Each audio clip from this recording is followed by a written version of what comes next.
పాలమూరు జిల్లా జడ్చర్ల నియోజకవర్గంలో నిన్న సర్పంచ్ ఎలక్షన్ల సందర్భంగా రిజల్ట్ వచ్చినాయి కదా. రంగారెడ్డిగూడ రిజల్ట్ గురించి ఘాటుగా స్పందించిండు శాసనసభ్యుడు అనిరుద్ రెడ్డి. గెలిచినోడు మా ఊరే, ఓడినోడు మా ఊరోడే, మాకు లేని బాధ మీకు ఎందుకయ్యా అని చెప్పేసి అన్నాడు. మరి మీడియాలో వచ్చిన కథనాల మేరకు ఎమ్మెల్యే సార్ కోపం వచ్చిందో ఏమో తెలియదు, కానీ ఇవాళ మీడియా మీద అయితే గట్టిగానే అడిచినట్లు అనిపించింది ఇండైరెక్ట్గా. ఎట్లయినా సొంతూరు కదా, ఎంతో కొంత బాధ ఉంటుంది, కానీ ఇక గెలిపోవటంలో కామన్ సారు. మీడియా సమావేశంలో సార్ ఏమేమనండి మీరే వినండి. పూర్తయిన సందర్భంగా గెలిచిన సర్పంచ్లకు, డిప్యూటీ సర్పంచ్లకు, వార్డ్ మెంబర్స్కి అందరికీ అభినందనలు తెలుపుతున్నాను. అయితే నిన్న అంత సోషల్ మీడియాలో అనిరుద్ రెడ్డి గ్రామము రంగారెడ్డి కూడా ఓడిపోయినారు, బీజేపీ అభ్యర్థి 30 ఓట్లతో గెలిచిందని చెప్పి సోషల్ మీడియాలో పెడుతున్నారు. అనిరుద్ రెడ్డి గ్రామం రంగారెడ్డి కూడా ఒక్కటే కాదు, మొత్తం నియోజకవర్గం ఉన్న గ్రామాలన్నీ నా గ్రామాలే. ఒక ఎమ్మెల్యేగా ఉన్నప్పుడు ఐ రిప్రజెంట్ టోటల్ కాన్స్టిట్యున్సీ. అట్లా చూస్తే మళ్ళీ రంగారెడ్డిగూడెం పక్కన ఉన్న గుండపట్టపల్లి నా గ్రామమే, అక్కడ గెలుస్తాం. బీబీనగర్ తాండేలో గెలుస్తాం, పక్కన తాండ అగ్రహారం పుట్టపల్లిలో గెలుస్తాం. మా నాయనమ్మ పేరున్న సింగమ్మ కూడా తాండేలో కూడా మేమే గెలుస్తాం. అయితే వీళ్ళు కావాలని గ్రూప్లల్లో బీఆర్ఎస్ వాళ్ళు ఎమ్మెల్యే గ్రామంలో ఓడిపోయినారని పెడుతున్నారు. నేను బీఆర్ఎస్ వాళ్ళని ఒకటే అడుగుతున్నాను, 3 క్యాండిడేట్లు నిలబడ్డారు కదా రంగారెడ్డిగూడెంలో, కాంగ్రెస్, బీఆర్ఎస్, బీజేపీ. మళ్ళీ మీ క్యాండిడేట్కి ఎన్ని ఓట్లు వచ్చినాయి? 13 ఓట్ల. బీఆర్ఎస్ క్యాండిడేట్కి రంగారెడ్డిగూడెంలో 13 ఓట్లే వచ్చినాయా? అంటే మీ ఓట్లు ఎక్కడ పోయినాయి? మన బీజేపీకి అన్ని ఓట్లు ఎక్కడి నుంచి వచ్చినాయి క్యాండిడేట్కి? అంటే కేవలం అనిరుద్ రెడ్డిని ఓడగొట్టాలని చెప్పి మీ బీఆర్ఎస్ వాళ్ళు, బీజేపీ వాళ్ళు ఒకటై మీరు చేస్తారు. అయినా కానీ గెలిచిన ఆనందం నా గ్రామస్తుడే, ఓడిపోయిన సాయి నా గ్రామస్తుడే. మాకు లేని బాధ మీకు బయట మీకేం బాధ ఉంది? నేనేమైనా ఇంటింటికి పోయి నేను ప్రచారం చేసినానా? ఎవరైనా గెలవండి, మంచోళ్ళని గెలిపించండి అని చెప్పడం జరిగింది. ఆనంద్ 2 సార్లు, ఓసారి ఎంపీటీసీగా నిలబడి ఓడిపోయినాడు, ఓసారి సర్పంచ్గా నిలబడి ఓడిపోయాడు. సో ఒక సింపతి, 2 సార్లు ఓడిపోయింది కదా అని చెప్పి కూడా గ్రామ ప్రజలు ఆలోచించుతారు. మరి ఇదే గ్రామానికి నా సొంత గ్రామము 3 సార్లు లాస్ట్ 3 టర్మ్స్ ఎంపీటీసీలు కానీ సర్పంచ్ని గెలిపించాను. నేను ఎవరైతే క్యాండిడేట్ వాళ్ళకి మా అమ్మని గెలిపించినప్పుడు బిలాసాక స్పాంజైరన్ ఫ్యాక్టరీ బంద్ చేపిస్తాను, సొల్యూషన్ వస్తుందని చెప్పి కూడా చెప్పడం జరిగింది. నేను గ్రీన్ ట్రిబ్యునల్ పోయినాను, కోర్టులో గెలుస్తాను, ఫ్యాక్టరీ షిఫ్ట్ కావాలని చెప్పేసి. కానీ వాళ్ళకి అలాట్మెంట్ ఇంకా ల్యాండ్ వేరే దగ్గర కాలేదు కాబట్టి అది షిఫ్ట్ కాలేదు. సో ప్రజలు కూడా ఏమనుకుంటారంటే అదే షిఫ్ట్ చేస్తా అని చెప్పి ఎమ్మెల్యే 2 ఏళ్ళు అయింది కూడా మీరు ఎందుకు ఫ్యాక్టరీ షిఫ్ట్ కాలేదని కూడా వాళ్ళకు ఒక డౌట్ ఉండే. సో అది నిన్న ఎలక్షన్స్ అయిన తర్వాత ఇది బయటకు వచ్చింది. ఎందుకంటే అది కాలేదు. ఖచ్చితంగా మాట ఇస్తున్నాను, మళ్ళీ గ్రీన్ ట్రిబ్యునల్కి వెళ్ళి ఈ ఫ్యాక్టరీని షిఫ్ట్ అయ్యేటట్టు నేను కొట్లాడుతానని చెప్పి కూడా తెలియజేస్తున్నాను. ఇదే కాకుండా గ్రామానికి ఒక సబ్స్టేషన్ శాంక్షన్ చేయించిన నేను ఎమ్మెల్యే అయిన తర్వాత 3.5 కోట్లది. ఎస్సీ సబ్ ప్లాన్లో సిమెంట్ రోడ్స్ 90 lakh rupees వరకు శాంక్షన్ అయింది, రోడ్డు చేస్తున్నారు.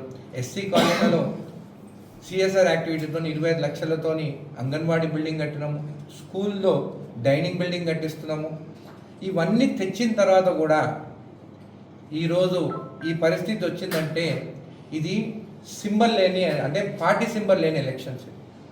ఇది ఇండివిజువాలిటీ పైన ఉంటుంది. అంటే ఎవరు ఇండివిజువల్ క్యాండిడేట్ ఎవరు మంచి ఉంటాడు అనేది దానిపైన ఉంటుంది. నేను చేయి గుర్తు, అక్కడ కారు గుర్తు కాదు. 13 ఓట్లు వచ్చిన బీఆర్ఎస్ వాళ్ళు మీరు తలకాయలు ఎక్కడ పెట్టుకుంటారు? మీరా నా గురించి మాట్లాడేది? మళ్ళా రాజాపూర్లో మీకు క్యాండిడేట్ లేకపోయిండే, రాజాపూర్ హెడ్ క్వార్టర్సా మీకు బీఆర్ఎస్ క్యాండిడేట్ ఎక్కడ పోయిండు? ఎవరు సపోర్ట్ చేస్తారు? అక్కడ నిలబడ్డ క్యాండిడేట్ 2 సార్లు ఓడిపోతే ఆయనకు సింపతి ఉన్నది. ఆయన సింపతి మీద ఆయన గెలుస్తారని చెప్పి ఆయన పక్కనే నిలబడ్డారు. మీ వల్ల ఆయన ఏం గెలవలేదు, ఆయన ఇండివిజువాలిటీతోనే రాజాపూర్లో గెలిచాడు. అది కూడా మా ఖాతా అని చెప్పి మాట్లాడుకుంటున్నాను. మీరు అసలు నిన్న మీరు ఎలక్షన్స్ అయిన తర్వాత మీరు ఫోటోలు దిగిందంట చూసుకున్నారా? బీఆర్ఎస్, బీజేపీ ఇద్దరు పక్కపక్క నిలబడి ఫోటోలు దిగుతున్నారు. అంటే కేవలం అనిరుద్ రెడ్డి ఒక రాష్ట్రంలో ఒక ఎమ్మెల్యేగా ఒక మంచి పేరు వస్తుంది, ఈయన ఎట్లా దెబ్బ కొట్టాలనేది ప్లాన్ చేసింది తప్ప మీరు అక్కడ మీరు ఇండివిజువల్గా బీఆర్ఎస్ కానీ బీజేపీ సపరేట్గా నిలబడి మీ సత్తాలు చూపించుకునే ఎలక్షన్ కాదు. మీరు సత్తా చూపించుకోలేకపోయినారు. మళ్ళా మొత్తం నిన్న 82 గ్రామ పంచాయతీ ఎలక్షన్స్ జరిగింది. అంటే నవాపేట, రాజాపూరు, దాని తర్వాత ఊరుకొండ. మళ్ళీ ఊరుకొండల 16 గ్రామ పంచాయతీ ఉంటే 10 మేము గెలిచినాం. ఒకటక్కడ ఇండిపెండెంట్ గెలుస్తున్నారు, దాని తర్వాత బీజేపీ 2 గెలుస్తున్నారు, దాని తర్వాత బీఆర్ఎస్ గెలుస్తున్నారు. మళ్ళా నవాపేటలో 42 గ్రామ పంచాయతీ ఎలక్షన్స్ జరిగితే మేము 23 గెలుస్తున్నాం. దాంట్లో తక్కినవి ఇండిపెండెంట్ గెలుస్తున్నారు, బీజేపీ వాళ్ళు ఉన్నారు, కొంతమంది దాంట్లో బీఆర్ఎస్ వాళ్ళు ఉన్నారు. మళ్ళీ మీరు మాకన్నా ఎక్కువ గెలుస్తున్నారు. మొత్తం 3 క్యాల్కులేట్ చేస్తే 38 సర్పంచులు కాంగ్రెస్ గెలుస్తారు 82లో. తక్కినవి మీ ఇండిపెండెంట్ ఎమ్మెల్యేస్ ఉన్నారు,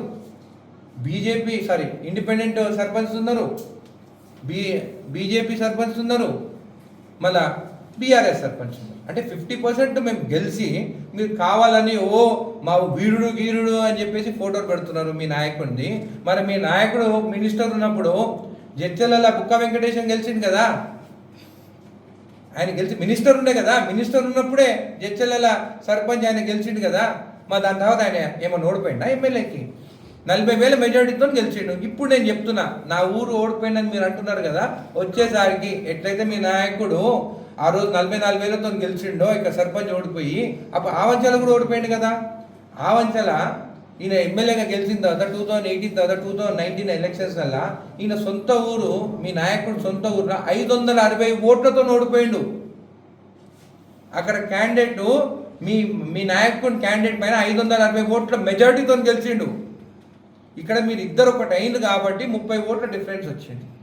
అయినా కానీ నేను ఎవరైనా గెలిస్తే మంచిదని చెప్పి నేను ఇంటింటికి తిరిగి నేను ప్రచారం చేసింది లేదు ఇక్కడ.